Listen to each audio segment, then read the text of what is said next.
Well, thank you, Vivian. Barbara, welcome.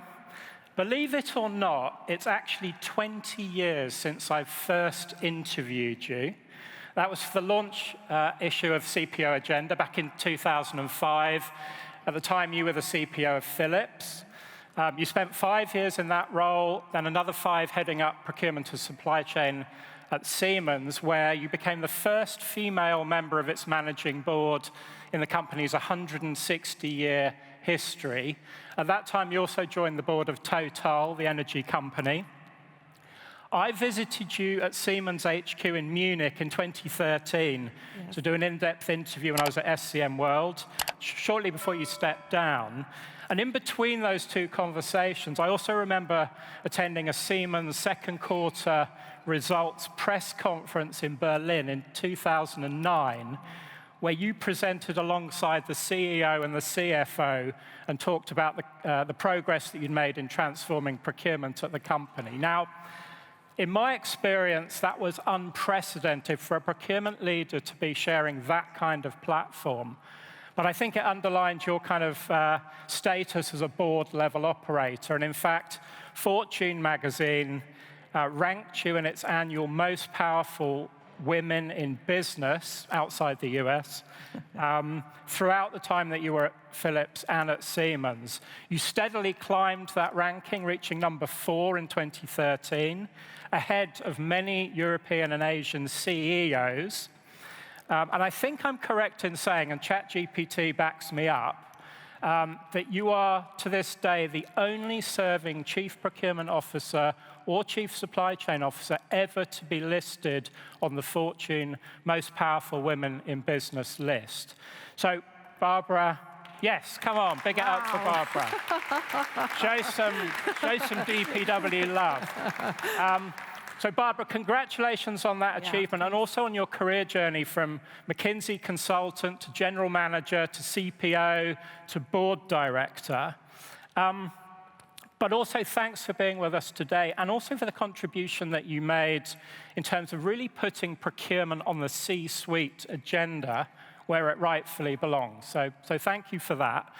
Quick word about me. I've been trying to do my bit for the last 26 years, probably not as much as Barbara. I currently lead sourcing, supply chain risk and resilience research for 0100. We're a C-level intelligence and advisory firm. And we work with CPOs at big companies like PepsiCo, Unilever, the Magnum ice cream company who are here today, Walmart and BP, really helping them with their transformation, their digital transformation journeys. So, Barbara, before we get into our discussion, I know you would like to spend 5 minutes or so just giving us an initial perspective on this very topical issue of geopolitical disruption. So, over to you.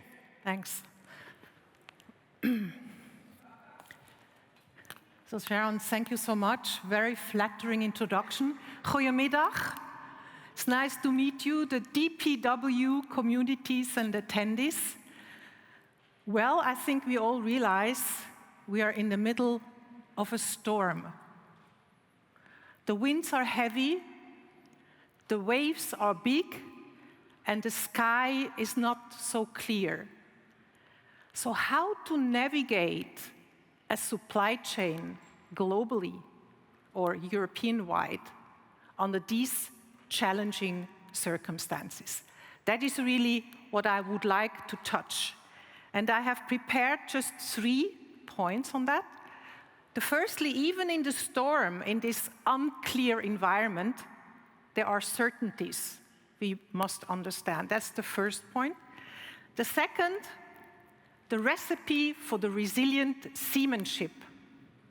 Not to capsize, but to stay on the water and smile and be successful. And thirdly, the lessons learned. So let me start with this uncertain environment. And we all learned the hard way the so-called VUCA world. The thing is, it got worse. Because today we are in the BANI world. It's brittle, anxious, so fear. It's non-linear, and it's incomprehensible. So even more challenging than the VUCA world. And just one short example on the top chart in the middle, you see Mr. Merz, the German Chancellor.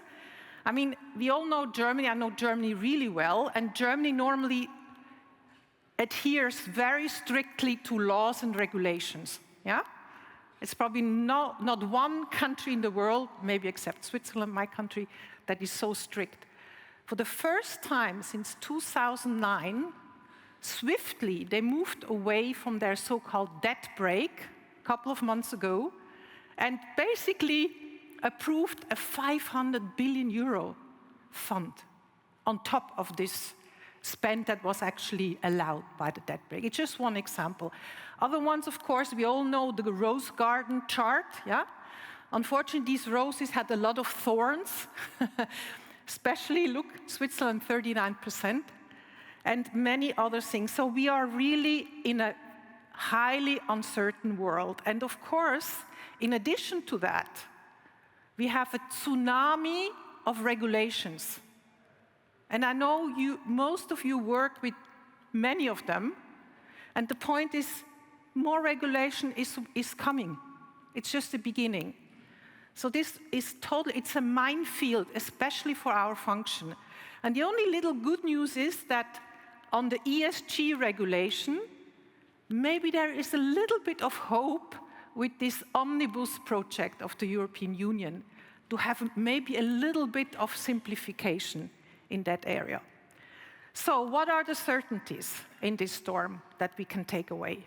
Firstly, policy disruption and unpredictability will not go away. I'm sorry to say, will continue. The US-China decoupling and the reduced access to the US buyers, it's a given. And it will just probably get more important. Cost and local sourcing pressures will intensify. We already have them today. Populism and polarization put many high-profile initiatives on the back foot, like ESG. Demographic deficits, so it's obviously also a significant skill shortage, also for our function. And then, of course, we have seen it, AI and others, technological disruptions that give both risks and opportunities. So these are the certainties. Now, how do you go about that? What's the recipe to be a good sailor?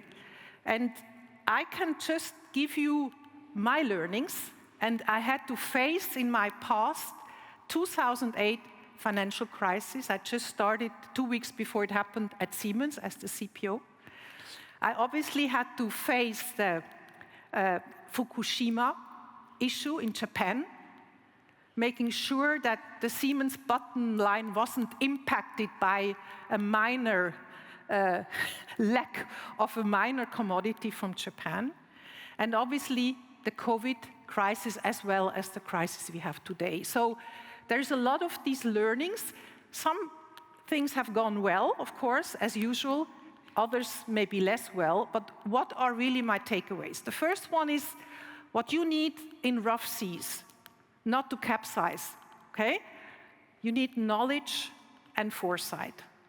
And I brought you 2 tools, which I find many things, of course, you can list here, but 2 tools, and it's not AI, I'm sorry, 2 tools that will help you to navigate as a sailor in this stormy weather. The first one, I'm sure many of you know it, it's the so-called Kralitsch matrix that reduces risks and maximizes the purchasing power. I had the pleasure to work with Peter Kralitsch, who was a director at McKinsey, who then wrote an article in Harvard Business Review about his matrix. We come back to that later. Secondly, you need intelligence. And there I can just hint you at the Global Trade Alert. Have a look at it. It's a Swiss startup at IMD. We funded it over one of the foundations I'm involved in. I don't have personal interest whatsoever, but I can tell you, this is the #1 watchdog of all trade flows and policy impacts in the world. And it also gives you simulations It gives you a very good base of understanding what's going on also in your business and with your commodities. Second, adaptability. It's key in this environment. You have to be able to move around. Network organizations, empowerment. If you are a fireman and you stand in front of a house burning, you don't want to call headquarters if you can put the water on the fire. You have just to do it, okay? And very similar things happen today. Endurance and calm leadership.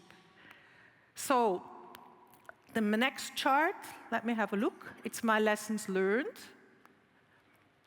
Yeah, I think that's basically it. And with this, I would like, of course, Geraint to ask a number of questions that have, but I can just tell you, times are challenging. I think we feel it. They will get even more challenging soon, or more every day. So it's really up to you and your stance and your way of doing it, motivating your teams to be standing on the ship, not capsizing, and really getting to the target you want to get. So that's really my message. Geraint. Thank you, Barbara. You've outlined, obviously, a number of big challenges there. And I want to start with some of those challenges before we get into sort of navigation strategies, if you like.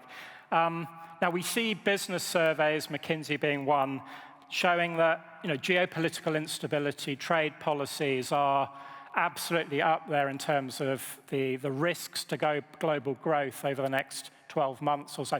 Can you just give us a sense of how these kind of issues are being discussed at board level?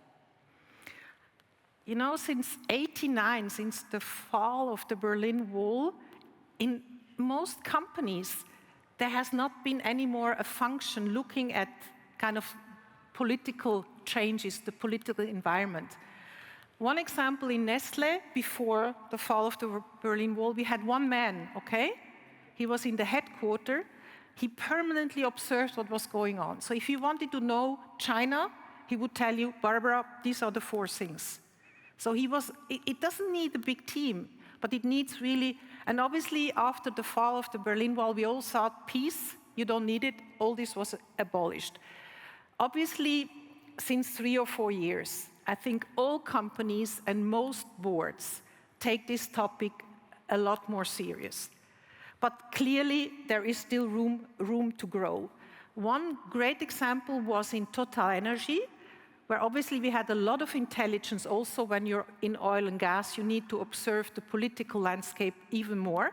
But what was always great in the board, we had always before the meeting a déjeuner, so a lunch, with the chairman, and the chairman would tell us, I was last week in Russia with Mr. Putin, or I was in Saudi, and so there were a lot of personal, not just what you read in the newspaper, but a lot of personal insights from direct experience. So I think this was important. In this, our function is really key. And this is the moment for all of you to get a voice in the boardroom, because supply chain has such a big impact on the profitability, on the bottom line, on the reputation of a company. So it's really also, I think, a great role of the CPOs to help the boards to better understand what's going on. Now, talking of the bottom line, probably the biggest geopolitical disruption in 2025 so far has been Trump's tariffs. How do you expect that to kind of play out over the next 6 to 12 months?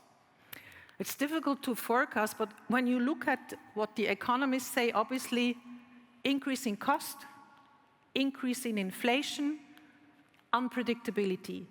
So I think all of us, we simply have to cope with that, have a plan B, and live with that.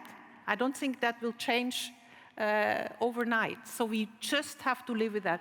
And when you look at the today released global trade data from the WTO, so far we have a growth rate of 2.4%. Why? Because most companies, and I'm sure many of you in this room, have shipped a lot of things before the new tariffs have come in place.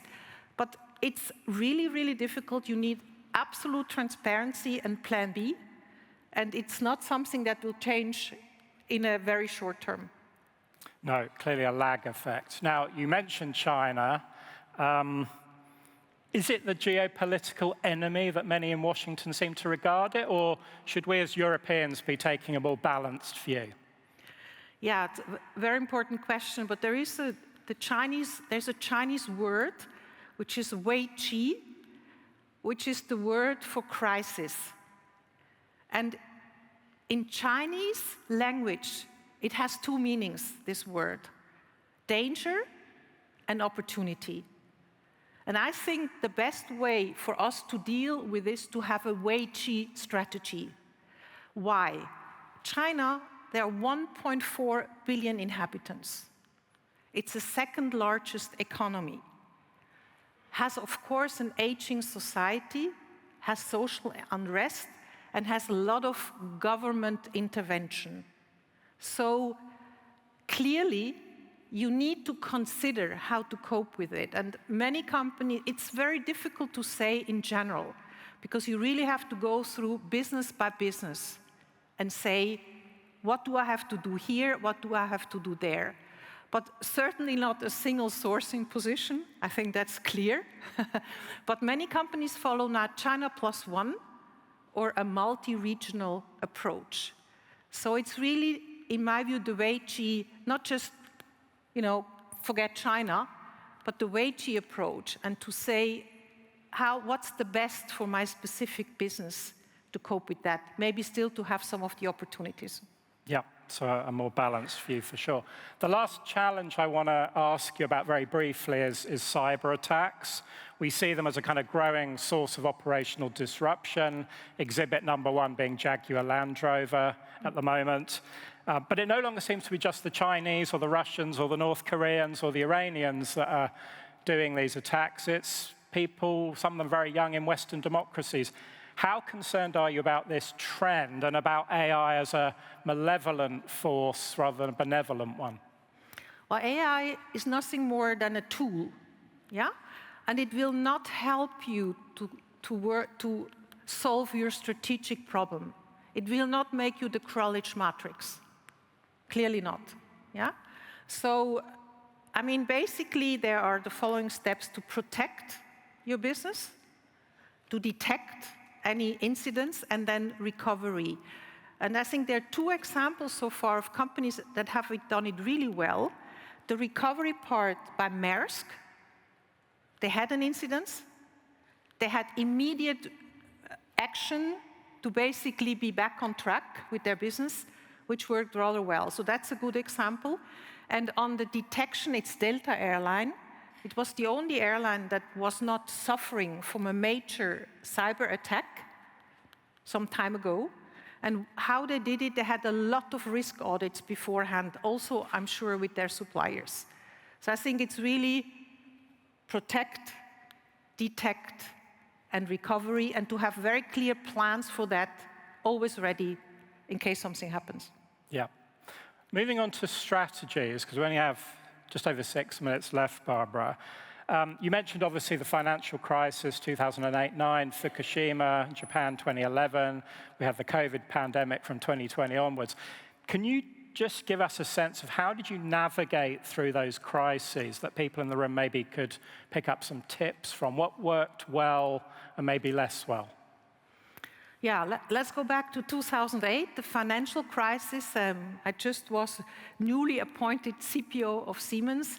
Normally you take 100 days to learn, but we didn't have these days because the first monthly review we had with our companies or our businesses, some of the businesses had a reduction of order intake by 20%. 20%. So it was clear to me we had to move immediately. I couldn't say, I'm just starting now and let's talk again in 2 months. And what really worked very well, we took the top 100 that were really handling the 40 billion euro supply chain at Siemens in the training center in January. It was cold. Yeah, it was not very nice weather. We took them there. We defined very clear targets, how we can help the business to basically compensate for that. That was quite big. Very stretchy targets. We made incentives for each one. We empowered and then all of them signed the targets. So we had sort of a photo with all the hands, and each of the 100 signed to fulfill the targets, the very stretchy targets we had set.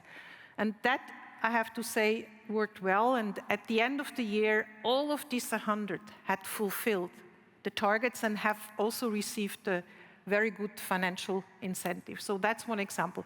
Fukushima obviously was difficult. And of course, we were very exposed in Siemens with some of the very profitable businesses we had.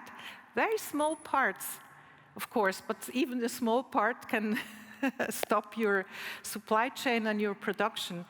And most of my colleagues, CPOs from BMW and so on, first thing they did, they stepped in a plane and they went to Japan, okay? But most of you know Japanese persons, okay? They don't like, you know, when you make a visit to them, you have to, it's polite, it's etiquette, yeah? You have to have the meeting, you have to, does it fit you? You cannot just rush in the office and say, where is my part? That doesn't work. So basically what we did is we had this network organization. So we had networks and leaders for each of the commodities and very good transparencies. And when this happened, we had our board meeting in Germany. And I just got the message during the board meeting. And what was really great, I'm still so proud of the teams. During the I didn't have to do anything. But during the board meeting, the team started to, they immediately knew what was missing, and they bought on the secondary, on any market in the world, like vacuum cleaners, all these parts together, yeah? So we were moving so quickly that at the end of the day, we did not really have a problem. And then obviously I told the team, we made letters to all the suppliers on the CEO level, Sharp, we were very small customer. They didn't even know. But I made a letter to all the CEOs of these companies where we had a problem, and I said, look, we are very sorry that's what happened to Japan. We help you with energy. Of course, we could help them with energy solutions and other things. And we wish you that this will go on. I mean, they lost family and things like that. So you had, and the teams worked, and I said to the teams, before we have a problem with anything comes on my desk. So we had 5 cases where there was problems. So again, I went back to the CEO of the company and I said, look, we have a problem together. Let's join a team and find a solution. We start on Friday. A week later, we discuss, and like this, they solved it. I went to Japan in August, and together, of course, with the team. And we went to the offices of all these CEOs that helped us, and we gave them a big diploma signed by the business and signed by me to thank them for the great support they had given to us as a company. So that's what. So the power of people and relationships, which we've heard a lot about during this morning's sessions, despite all this great tech, is something I think is definitely relevant to the current situation. Yes. Barbara, we've got just over a minute left. I want to ask you one final question. The main barrier to kind of greater resilience that I hear from procurement and supply chain leaders is the cost of risk mitigation and having alternatives. Just curious, as a kind of a board director and as a leadership coach, what kind of advice would you give to people to really make that kind of compelling business case for investment? Very simple, to quantify the risks. You know, if you say you cannot deliver in a very profitable business, and you basically have 0 revenue or revenue reduction of 20% with a bottom line reduction accordingly, I think any board will help you.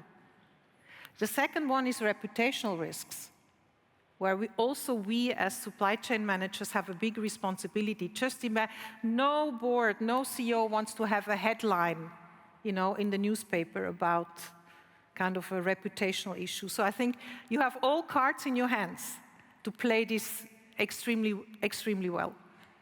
Barbara, thank you. Great advice. Hopefully it won't be another 20 years before we get to interview each other again. Ladies and gentlemen, please round of applause for Barbara Cooks. No, for you.